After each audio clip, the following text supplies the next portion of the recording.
So hello मेरे भाइयों बहनों, कैसे हो आप सभी लोग। उम्मीद है सभी एकदम बढ़िया होंगे।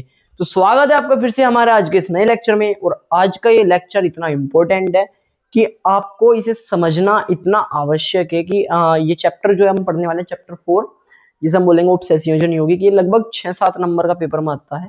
और इसकी पूरे की नींव हम आज के लेक्चर में रखने वाले हैं, क्योंकि हम आज इसके सारे बेसिक्स को लगभग पढ़ लेंगे कि उपसंयोजन यौगिक क्या होते हैं, ये कैसे बनते हैं, कैसे दिखते हैं, उपसंयोजन बंद कैसा होता है, ये सब। ठीक है। सो आज का लेक्चर मिस नहीं करना, क्योंकि अगर आज आप मिस कर दोगे तो आपके बेसिक्स कमजोर हो जाएंगे, और बेसिक्स अगर कमजोर हो गए तो फिर आपका वही बात है कि आप कहीं ना कहीं गलती जरूर करोगे। सो मिस मत करना। चलिए स्टार्ट करते हैं विदाउट टाइम वेस्टिंग। ठीक है। चैप्टर का नाम है आपके उपसंयोजन यौगिक। अब उपसंयोजन यौगिक क्या होते हैं, इस चीज को समझने से पहले आपको समझना होगा कि सर साधारण लवण क्या है। सबसे पहले आपको क्या समझना होगा, साधारण लवण। साधारण लवण बड़ा प्यारा सा चीज है, और ये आप पहले भी पढ़ चुके हो, ठीक है ना। Simple salt. अगर आपने 10वीं में हम आपको लेके जाऊं तो आपने अम्ल, क्षार और लवण वाला चैप्टर पढ़ा होगा। लवण, तो लवण क्या थे सर? सर हमने लवण पढ़ा था कि जब किसी अम्ल की अभिक्रिया किसी अक्षार के साथ कराई जाती है तो उससे जो उदासीन यौगिक प्राप्त होता है उसे हम लवण कहते हैं। ठीक है। तो लवण क्या है कि जब किसी अम्ल की किसी अक्षार के साथ अभिक्रिया कराई जाती है तो प्राप्त होने वाला यौगिक लवण कहलाता है। जैसे मैं एग्जांपल से आपके सामने लूं कि सर HCl एक अम्ल है और NaOH एक अक्षार है। जब इनकी मैंने अभिक्रिया कराई है तो यहां से पानी निकलता है। सर अम्ल और अक्षार की अभिक्रिया जब भी होगी तो हमेशा पानी निकलेगा, तो यहां से मैं पानी निकाल देता हूं। पानी निकल गया, यानी कि यहां से एक H हटा है, यहां से एक OH हटा, बचा क्या, एक Cl और एक Na। ये NaCl आपस में जुड़ जाएंगे। तो ये जो बना है इसे ही बोलते हैं सोल्ट, यानी कि नमक, या फिर लवण। क्या बोलते हैं भाई साहब? लवण। तो ये ही है वो लवण। तो साधारण लवण क्या है सर? कि जब किसी अम्ल की अभिक्रिया किसी अक्षार के साथ कराई जाती है तो जो यौगिक प्राप्त होते हैं उसे हम लवण बोलते हैं। आई चीज समझ में? बहुत बढ़िया। अब एक चीज इसके अंदर आती है सर, द्विक लवण क्या है? द्विक लवण देखो, सिंपल सी भाषा में अगर मैं आपको बोल दूं, एकदम सिंपल भाषा में, द्विक से आपको क्या पता चल रहा है कि सर मतलब दो लवण, द्विक मतलब दो और लवण मतलब लवण। तो सर द्विक लवण वे लवण में है जिसमें दो साधारण लवण आपस में जुड़े हुए हैं। ठीक है। क्या बोल रहा मैंने? इन्हें संयोजन लवण भी बोलते हैं, संयोजित लवण भी बोलते हैं। क्यों? क्योंकि आपस में योगात्मक लवण जैसे बोलते हैं, योगात्मक लवण। क्यों? क्योंकि आपस में जुड़कर दो साधारण लवणों के आपस में जुड़ने से, योग होने से ये बनते हैं। तो द्विक लवण में क्या लिखेंगे? वे लवण जो दो साधारण लवणों से मिलकर बने हुए हैं, द्विक लवण कहलाते हैं। ठीक है। जैसे सर इसके एग्जांपल की हम बात करें, डेफिनेशन तो बेटा लिख लोगे, बड़े आसान है। वे लवण जो दो साधारण लवणों से मिलकर बने हुए हैं द्विक लवण कहलाते हैं। जैसे इसका एग्जांपल बड़ा मस्त है, फिटकरी या पोटाश एलम। इसका फॉर्मूला होता है K2SO4 डॉट Al2SO4 का होल थ्राइस डॉट 24H2। ये किसका फॉर्मूला है सर? ये फॉर्मूला है फिटकरी का। फिटकरी क्या है सर? एक द्विक लवण है।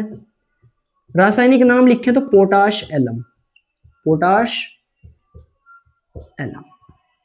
ठीक है। K2SO4 डॉट Al2SO4 का होल थ्राइस डॉट 24H2। अब सर इसे याद कैसे रखेंगे? देखो इसकी ट्रिक भी है, बड़ी आसान सी है। क्या हुआ कि भैया किसी एक व्यक्ति ने कोई अलमीरा तोड़ दी, मतलब एक नौकर ने अलमीरा तोड़ दी है। ठीक है। अब जो मालिक था वो बाहर गया हुआ था, मालिक था कहीं बाहर गया हुआ था। तो उसने क्या करा कि फटाफट से एक कारपेंटर को बुलाया, है ना, एक कारपेंटर को बुलाया और कहा कि भाई इसे फटाफट ठीक करो, इसे कसो अलमीरा को। ध्यान से सुनो भाई साहब, कसो, कसो अलमीरा को, यानी कि अलमारी को। हमारे पास 24 घंटे हैं, 24 आवर्स हैं, कि वो जो मालिक है वो 24 घंटे बाद आ जाएगा। तुम इसे कसो अलमीरा को, 24 घंटे हमारे पास है। तो ये बड़ी प्यारी सी ट्रिक है, उम्मीद है इससे आपको ये फॉर्मूला आसानी से याद हो जाएगा। कसो मतलब K2SO4, अलमीरा मतलब Al2SO4 का होल थ्राइस, और 24 आवर्स है तो मतलब 24H2। आई बात समझ में? अब इसमें दो साधारण लवण मिले हुए हैं, कौन कौन से सर? एक तो मेरे पास K2SO4 मिला हुआ है और एक Al2SO4 मिला हुआ है। हाँ, तो मैं बता रहा था इसमें एक तो ये लवण हो गया और एक ये लवण हो गया। ठीक है। ये दो लवणों से मिलके बना हुआ है, दो साधारण लवणों से मिलके बना हुआ है, तो हमने क्या बोल दिया सर? ये द्विक लवण है। ठीक है, अब हम बात करते हैं अपने तीसरे इंपॉर्टेंट चीज की, जो कि चैप्टर का ही नाम है, और वो है उपसह संयोजन यौगिक। उपसह संयोजन यौगिक। और ये बड़ा प्यारे से चीज आपको मैं समझा दूंगा अभी जस्ट। क्या है उपसह संयोजन यौगिक? वे यौगिक हैं जिनके अंदर उपसह संयोजी बंध पाया जाता है। फिर से सिंपल सी डेफिनेशन है भाई उपसह संयोजन। जैसे मैंने आपको बताऊं, आयनिक यौगिक क्या है सर? आयनिक यौगिक वे यौगिक हैं जिनमें आयनिक बंध पाया जाता है, जो अपने आयनों में टूट जाते हैं। ठीक है सर, सहसंयोजी यौगिक कौन से है सर? सहसंयोजी यौगिक वे यौगिक हैं जिनमें सहसंयोजी बंध पाया जाता है। सहसंयोजी बंध मतलब single bond, double bond, triple bond, है ना, ये सब। उसी तरीके से अगर मैं बात करूं आपसे कि सर उपसह संयोजन यौगिक कौन से हैं, तो उपसह संयोजन यौगिक वे यौगिक हैं जिनमें उपसह संयोजी बंध पाया जाता है। उपसह संयोजी बंध को तीर से प्रदर्शित करते हैं, इससे प्रदर्शित करते हैं, एरो से, तीर से प्रदर्शित करते हैं। आई बात समझ? ठीक है जी, बिल्कुल। जब उपसह संयोजी यौगिकों को उसके आयनों में तोड़ा जाता है तो हमें संकुल आयन प्राप्त होते हैं। क्या बोला मैंने? ये लाइन लिख लो। जब उपसह संयोजी यौगिक को, जब उपसह संयोजी यौगिक को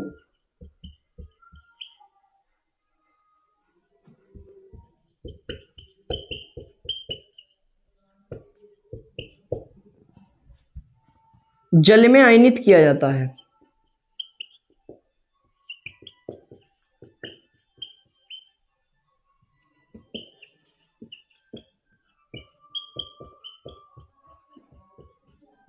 तो संकुल आयन प्राप्त होता है। संकुल आयन प्राप्त होते हैं, ये लाइन लिखेगा। पहले क्या लिखोगे सर? पहले उपसह संयोजन यौगिक की हम डेफिनेशन लिखेंगे। क्या लिखेंगे सर? वे यौगिक जिनमें उपसह संयोजी बंध पाया जाता है उपसह संयोजन यौगिक कहलाते हैं। ठीक है, उसके बाद हम क्या लिखेंगे सर? उपसह संयोजी बंध को इस तीर से प्रदर्शित करते हैं। उसके बाद हम क्या लिखेंगे? जब उपसह संयोजी यौगिक को जल में आयनित किया जाता है तो संकुल आयन प्राप्त होते हैं। अब ये संकुल आयन क्या है सर? बड़ी प्यारी सी चीज है, देखो जरा। मैं आपको इसका एग्जांपल अगर लिखाऊं उपसह संयोजन यौगिक का, तो इसका सबसे सिंपल सा एग्जांपल है K4FeCN का होल 6। ठीक है, K4FeCN का होल 6, ये किसका एग्जांपल है सर? ये उपसह संयोजी यौगिक का एग्जांपल है। कैसे कि जो Fe है ना, Fe में और जो Cn है, इन दोनों के बीच में उपसह संयोजी बंध पाया जा रहा। कौन सा बंध पाया जा रहा? उपसह संयोजी, जो कि ये वाला है, तीर वाला। सर आपने दिखाया क्यों नहीं है? इसमें बॉन्ड क्यों नहीं दिखाया हुआ है? वो हम दिखाएंगे आपको जरूर, जब मैं आपको क्या पढ़ाऊंगा, जब मैं आपको वर्नर का सिद्धांत पढ़ाऊंगा। ठीक है, वर्नर के सिद्धांत में आपको उसकी पूरी संरचना बनाकर दिखाई जाएगी कि कैसे एक Fe से, ये जो Fe है इससे Cn जुड़े हुए हैं, एक फिक्स जियोमेट्री में इस तरीके से Cn जुड़े हुए हैं। ठीक है, बहुत बढ़िया। Cn जुड़े हुए हैं, वो हम किसी में बात करेंगे सर? वर्नर के सिद्धांत में। और उपसह संयोजी जो रसायन है ना, उसका जनक भी वही है, वर्नर ही। चलिए वापस अपने टॉपिक पर आते हैं। हम क्या बोल रहे थे सर? सर आपने बोला कि उपसह संयोजन यौगिक का एग्जांपल ये। ठीक है सर, आपने एक बात और बोल लिया कि जब उपसह संयोजन यौगिकों को, यानी कि जब इसको हम जल में आयनित करेंगे तो हमें संकुल आयन प्राप्त होंगे। अब सर ये संकुल आयन क्या है, इसकी बात करते हैं। ऊपर की चीज रफ कर दूं, बहुत बढ़िया। देखो जरा कैसे, इसी को ही उठा लेते हैं। मेरे पास K4FeCN का होल 6 है।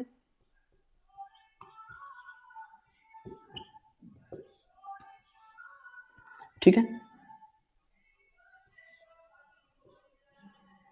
ये अब अगर मैं से यहां से पानी में डाल दूं, यानी कि जल में आयनित कर दूं, तो ये बाहर वाला अलग टूट जाएगा और जो डब्बे वाला है अलग टूट जाएगा। यानी कि इससे प्राप्त होगा 4K+ और साथ में FeCN का होल 6, और इस पे कितना आ जाएगा? 4- का।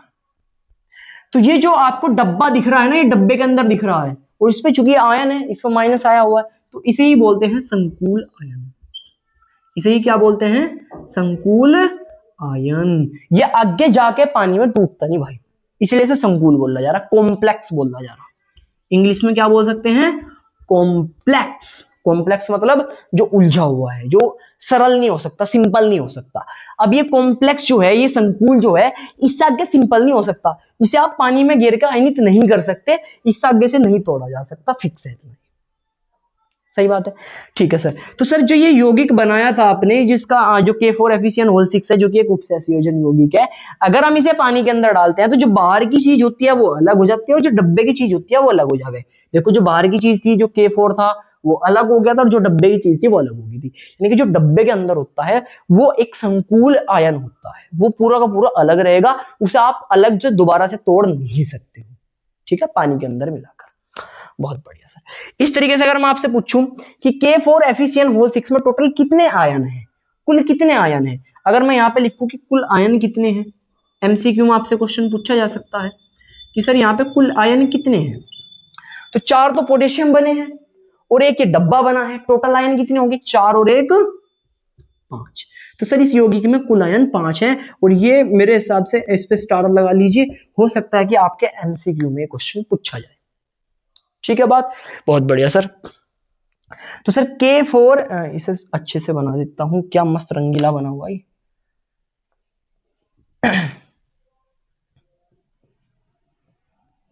बहुत बढ़िया, देखिए जरा, K4 FeCN6 को पानी में डालना तो ये 4 K+ में टूट कर एक FeCN के होल 6 का 4 माइनस में टूट गया, ठीक है, ये एक संकुल आयन है, ठीक है, ये कोई धातु का आयन है, पोटेशियम। अब टोटल आयन अगर हम निकालते हैं तो सर 4 पोटेशियम है जो कि बाहर थे, और एक ही आयन हो गया पूरा जो डब्बे के अंदर था, तो टोटल मिला के आयन हुए 5। आई बात समझ। अब हम इस यौगिक को थोड़ा सा तोड़ने का प्रयास करते हैं कि आखिर इस यौगिक के अंदर ये चीजें हैं क्या क्या क्या, ठीक है। एक तो आपको ये डब्बे के बाहर वाली चीज दिख रही होगी, ये तो आयन है भाई, है ना, ये तो कोई आयन होगा, कोई धातु होगी जो डब्बे से पहले होगी। एक आपको डायरेक्ट डब्बे के ओपन होते डायरेक्ट आपको दिखाई दे रही है, ये बीच में दिख रही है ना, ये Fe, इसे बोलते हैं बेटा केंद्रीय धातु परमाणु। क्या बोलते हैं, केंद्रीय धातु परमाणु। अब मैं अगली हेडिंग आपको पढ़ाने वाला हूं, इसे फटाफट से आप उतार लीजिए, मैं से रफ कर रहा हूं, फिर रफ कर दूं, ये पूरा रफ कर रहा हूं मैं, ठीक है। तो अब बात करते हैं केंद्रीय धातु परमाणु की। तो केंद्रीय धातु परमाणु में इस जो डब्बे के अंदर जो ये रखा हुआ है ना भाई साहब, जो इस धातु के बराबर में रखा हुआ है, इसे लिगैंड बोलते हैं, ठीक है। तो संकुल यौगिकों में इसे संकुल बोलते हैं, इस डब्बे को क्या बोलते हैं, संकुल बोलते हैं। तो अभी मैंने बोल रखा था, देखो संकुल आयन, तो इस संकुल में लिगैंड से उपसहसंयोजी बंध द्वारा सीधे जुड़े धातु, ये किससे, इस CN से जुड़ा हुआ है, ये सीधे जुड़ा हुआ है डायरेक्ट, किस बंध से, उपसहसंयोजी बंध से। तो किसी संकुल यौगिक में लिगैंड से उपसहसंयोजी बंध द्वारा सीधे जुड़े हुए धातु केंद्रीय धातु परमाणु कहलाते हैं। आई बात समझ में, बहुत बढ़िया। तो यहाँ पे डेफिनेशन लिख दोगे आप, क्या लिख दोगे, किसी संकुल यौगिक में, किसी संकुल यौगिक में, संकुल यौगिक मतलब ये डब्बा, किसी संकुल यौगिक में केंद्रीय धातु परमाणु से सॉरी में लिगैंड से, लिगैंड से उपसहसंयोजी बंध द्वारा, उपसहसंयोजी बंध द्वारा जुड़े हुए धातु, जुड़े हुए धातु परमाणु केंद्रीय धातु परमाणु कहलाते हैं, केंद्रीय धातु परमाणु कहलाते हैं। राइटिंग तो भाई थोड़ा ऐसी है मेरी, लेकिन आपको मैं बोल बोल के भी बता रहा हूं, तो इतना तो लिख लोगे आप, ठीक है।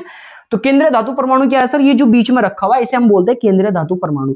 इसकी डेफिनेशन कैसे बोलेंगे सर, ये डब्बा है, डब्बे को हम बोलते हैं सर संकुल यौगिक। तो संकुल यौगिक में इसे जो डब्बा है धातु के बराबर में जो रखा रहता है, इसे बोलते हैं लिगैंड। तो किसी संकुल यौगिक में लिगैंड से उपसहसंयोजी बंध द्वारा जुड़े हुए धातु परमाणु केंद्रीय धातु परमाणु कहलाते हैं। आई बात समझ में, एकदम हुआ क्लियर, बहुत बढ़िया। अब इस डेफिनेशन में सर एक वर्ड आया है जिसे हम बोलते हैं लिगैंड, और सारा का सारा खेल इसी लिगैंड का है भाई पूरे चैप्टर के अंदर।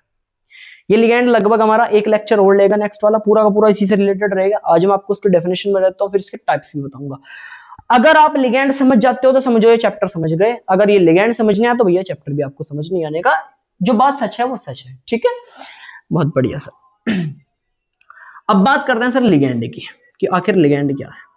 हल्की सी मैं सिर्फ डेफिनेशन आपको लिखवा के छुटवा रहा हूं यहाँ पे, फिर ये हम लेक्चर खत्म कर देंगे और कल हम फुल डिटेल में लिगैंड को पढ़ने वाले हैं कि आखिर लिगैंड है क्या। लिगैंड अगर आपको समझ आ जाता है तो पूरा चैप्टर आओगे, डेफिनेटली आओगे, डेफिनेटली आपको लिगैंड समझ में आएगा। बस आप कल का लेक्चर मिस मत करना, ठीक है। ओके, बहुत बढ़िया सर, लिगैंड की बात करते हैं अब। तो लिगैंड में हम सर क्या लिखेंगे, देखो इस डब्बे के अंदर इस धातु परमाणु से ये उपसहसयोजी बंध द्वारा जुड़ा हुआ है। अभी तो बोल रहा था मैंने कि जो लिगैंड है वो Fe से किससे जुड़ा हुआ, लिगैंड से उपसहसयोजी बंध द्वारा जो जुड़े हुए धातु परमाणु है, यानी कि ये। तो हम क्या लिख सकते हैं कि संकुल यौगिक में केंद्रीय धातु परमाणु से उपसहसयोजी बंध द्वारा जुड़े हुए परमाणु या आयन लिगैंड कहलाते हैं। लिख दीजिए, किसी संकुल यौगिकों में, ऐसे लिख सकते हैं आप, संकुल यौगिकों में, संकुल यौगिकों में केंद्रीय धातु परमाणु से, केंद्रीय धातु परमाणु से उपसहसंयोजी बंध द्वारा, उपसहसंयोजी बंध द्वारा जुड़े परमाणु या आयन लिगैंड कहलाते हैं।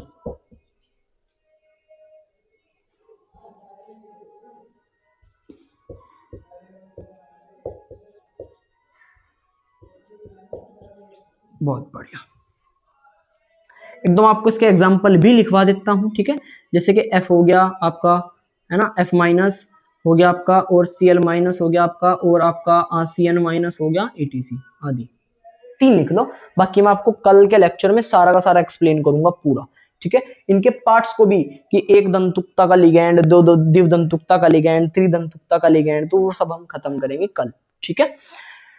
आज का लेक्चर एकदम बेसिक सा था, मैंने आपको सारी बेसिक चीजें बताई कि उपसहसंयोजन यौगिक क्या है, कैसे होते हैं, कैसे इसमें आयन बनते हैं, किसे संकुल आयन बोलते हैं, इन यौगिकों के अंदर ये क्या होता है, ये क्या होता है, ये क्या होता है, ये सब चीजें। ये जो है बाहर का एक धनायन होता है जो जुड़ा होता है किसे, मेनली एस ब्लॉक से ये होते हैं, ठीक है, एस ब्लॉक से। अगर आपको लेक्चर पसंद आया हो तो अभी वीडियो को लाइक जरूर कर दें और चैनल को सब्सक्राइब जरूर कर दें, ताकि आप आने वाले लेक्चर को मिस मत कर पाओ। आपको यहाँ पे केमिस्ट्री पढ़ाई नहीं जाती बल्कि समझाई जाती है भाई साहब, एकदम दिमाग में फिट करी जाती है, ठीक है। आप ही के टाइप का, आप ही की जनरेशन का टीचर हूं, मुझे आपकी प्रॉब्लम्स का पता है, उन प्रॉब्लम्स की कैसे सोल्व करना है ये मेरे को पता है। तो अच्छे से बेहतरीन कम्युनिकेशन के साथ मैं आपको चीजों को समझा सकता हूँ, ठीक है। बीच में अभी जैसे शुरुआत थी, बीच में टेंशन मतलब मजाक भी चलेगी फुल, जहां पे जरूरत होगी फनी ट्रिक्स के साथ मैं आपको टॉपिक्स को समझाऊंगा भी, जो कॉम्प्लेक्स टॉपिक होंगे, जो समझ नहीं आते जल्दी से, एकदम बेहतरीन ट्रिक के साथ। बस जुड़े रहना हमारे साथ और हमारे इस परिवार का हिस्सा जरूर बनने, चैनल को सब्सक्राइब करके। नेक्स्ट वाला लेक्चर मिस मत करना, फिर से बोल रहा हूँ, चाहे चैनल को सब्सक्राइब करो या ना करो, लेकिन नेक्स्ट वाला लेक्चर मिस मत करना, क्योंकि वो इस पूरे चैप्टर की जान है भाई, ठीक है। मिलते हैं नेक्स्ट लेक्चर में।